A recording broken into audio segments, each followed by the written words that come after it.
2019 2014 மிக மோசமான தோல்வியை வந்து காங்கிரஸ் கட்சி சந்தித்தது. ஏன் மோசமானதுன்னா இதை விட கீழே வந்து ஒருத்தர் போக முடியாது, அதுதான் ராக் பாட்டம். இப்போ அப்போ அன்னைக்கு ஜெயிச்ச சீட்டு வந்து 44 ஒரு வாட்டி, அப்புறம் 52. 2014 வாங்கினது 44 சீட்டு, 2019 வாங்கினது 52 சீட்டு, 6 சீட்டு தான் கூடுச்சு. அதுல 300 சீட்டுக்கு மேல பிஜேபி கிட்ட ஸ்ட்ரைட்டா தோத்தாங்க காங்கிரஸ் கட்சி. 543ல 300ல பிஜேபி கிட்ட ஸ்ட்ரைட்டா தோத்தாங்க. இந்த 300 ஸ்ட்ரைட்டா தோற்ற இடத்துல தான் பிஜேபி வந்து அசுரமா வெற்றி பெற்று ஒரு நல்லா இருந்தது. இப்ப என்ன பண்ணிட்டாங்கன்னா காங்கிரஸ் இந்த 300 இடத்துல ஒரு 150 இடத்த வந்து கூட்டணிக்கு கொடுத்துட்டாங்க. ஓகே, அவங்க நிக்கவே இல்லை களத்துல.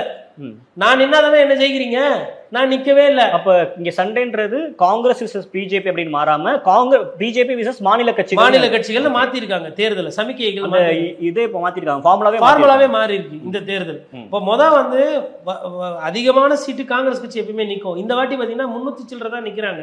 அப்ப என்ன அர்த்தம்னா 240 சில்லறை சீட்டுல காங்கிரஸ் தோல்வி கிடையாது, ஏன்னா நிக்கவே இல்லை.